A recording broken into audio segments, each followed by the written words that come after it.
She was the woman Britain couldn't stop staring at, the blonde goddess who smiled like she knew a secret no one else did. To the public, Diana Dors was glamour made flesh, the country's answer to Marilyn Monroe, wrapped in silk, champagne, and scandal. But behind the glimmering smile and the diamond curves lay something darker, something only she and a handful of powerful men truly understood. In her final days, she whispered of tapes, recordings from parties that could ruin lives, destroy careers, even topple reputations built on lies. And when death came quietly, she left behind a single coded note and a haunting promise. The man I love will know how to find it. For decades, that message has remained unsolved, a ghostly puzzle that refuses to die. So what did Diana Dors really know? And what secret did she take with her to the grave? Her real name was Diana Mary Fluck, born in Swindon, England, in 1931, a girl from an ordinary street who dared to dream of Hollywood lights. By 16, she was already captivating photographers.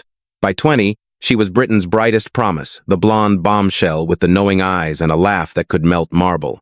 She starred in films like Yield to the Night, The Weak and the Wicked, and Diamond City, proving she was more than just a pinup. Critics compared her to Monroe, but Diana's allure was sharper, more British, a mix of warmth and danger, as if she could charm you while hiding something just behind her gaze. On television, she became a national fixture, a glamorous, witty presence who made viewers feel they knew her. But fame, for Diana, was never just a spotlight. It was a cage built of gossip columns and flashbulbs, where every smile was measured and every secret hunted. She once said, "People only see what they want to see, and I've learned to let them." But what no one could see, not even those closest to her, was how far she would go to keep her world from unraveling.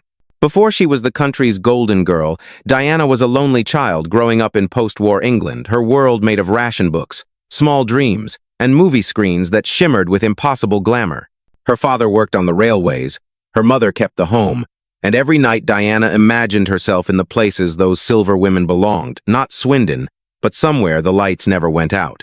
At 15, she entered acting school in London, where her beauty was both her blessing and her curse. Casting directors couldn't look away. Within a few short years, she was appearing in films that made her name echo across Britain. By her early 20s, Diana Dors had become the nation's first true sex symbol, a dazzling contrast to the modest post-war culture that birthed her. Yet, beneath the headlines and the velvet gowns, there was intelligence and drive. She negotiated her own contracts, managed her image with precision, and once said, "If I'm going to be a blonde bombshell, I'll make sure I'm paid for it." She rose not through luck, but through control. She crafted Diana Dors the way a director crafts a star. But even in those early days, the glimmer of something darker began to flicker behind her eyes.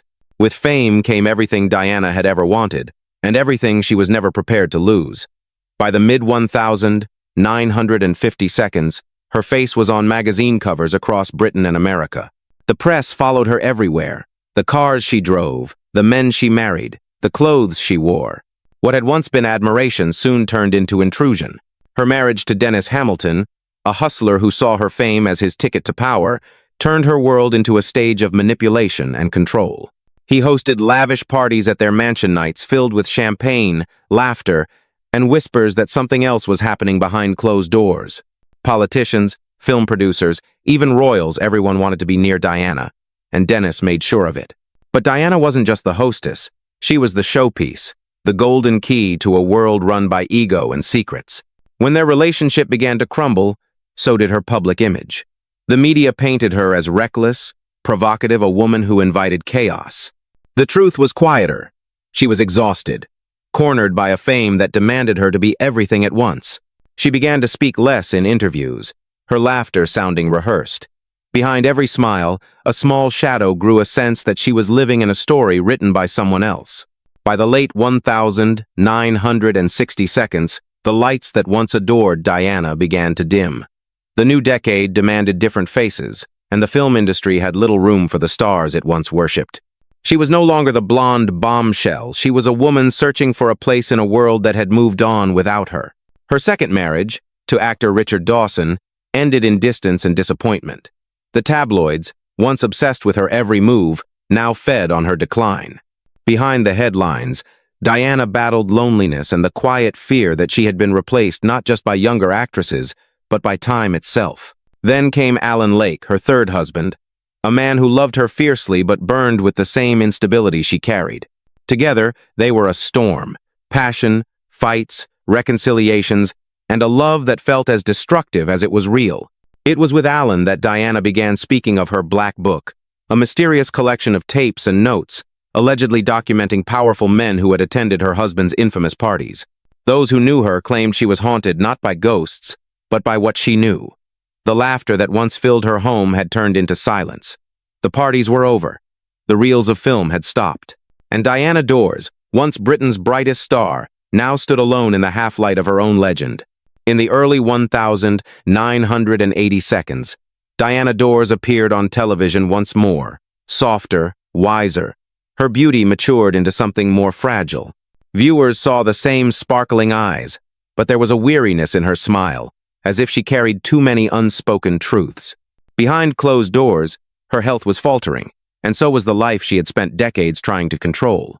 Before her passing in 1984, she left behind a letter written in her own hand, a coded note that hinted at a hidden fortune, perhaps even a collection of tapes, said to contain explosive secrets from her past. The note was given to her husband, Alan Lake, with the haunting message, "You'll know how to find it." Lake spent years trying to decipher that code, convinced it would lead him to whatever Diana had guarded so fiercely. But he never found the answer. Only fragments of her mystery survived: whispers of film reels, political scandals, and the blackmail she may have been too frightened to use. When Diana Dors was laid to rest, the cameras finally went dark. Yet, questions lingered like the scent of her perfume, intoxicating, impossible to forget. Had she taken a secret powerful enough to shake the country with her? Or was the mystery itself her final performance, a curtain call that no one could follow? Decades after her death, Diana Dors continues to cast a shadow that glimmers like gold dust. For some, she is still the British Marilyn, the woman who gave post-war Britain permission to dream in color again. For others, she is the enigma who smiled her way through secrets that might never be told. Film historians now speak of her not only as a symbol of beauty, but as one of the first women to challenge the industry's power structure. She owned her image, demanded control over her contracts, and turned herself into a brand long before such things had names. In an era when women were expected to be obedient stars, Diana was defiant, intelligent, strategic, and unwilling to play the fool. Her films, once dismissed as pulp, are now revisited for their emotional depth, especially Yield to the Night, where she stripped away glamour to reveal something raw and human.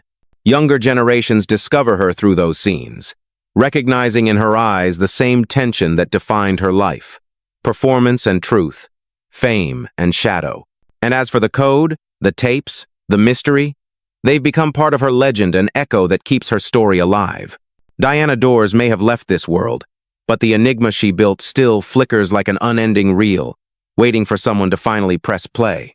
Diana Dors lived where light and darkness met, a woman who turned desire into power, and power into her own undoing. Her fame was dazzling, the kind that could blind a nation longing for beauty after war. But behind every photograph, every interview smile, there was a silence that held more truth than words ever could. She was both muse and mystery, both adored and feared. The same charm that opened doors also trapped her in rooms she could never escape. To the world, she was a fantasy. To herself, she was a survivor of her own creation. Her story isn't simply one of glamour or scandal, it's a portrait of a woman who knew how fragile fame could be and how deep the shadows behind it ran. Perhaps that is why her legend endures, because in Diana's world, every light cast a shadow and every secret, once buried, became part of her immortality. Which version of Diana Dors do you remember, the glittering star who lit up post-war Britain, or the woman who left behind a mystery no one has ever solved? Her story is a reminder that every legend hides a truth, and every spotlight leaves a shadow. If this glimpse into Diana's life moved you, tell me, which of her performances stays with you the most? And what do you think she was really trying to hide? Share your thoughts in the comments. Like this video if her story still echoes for you, and subscribe to join us as we uncover more forgotten stars and untold stories. Fame and shadows, every star has its story.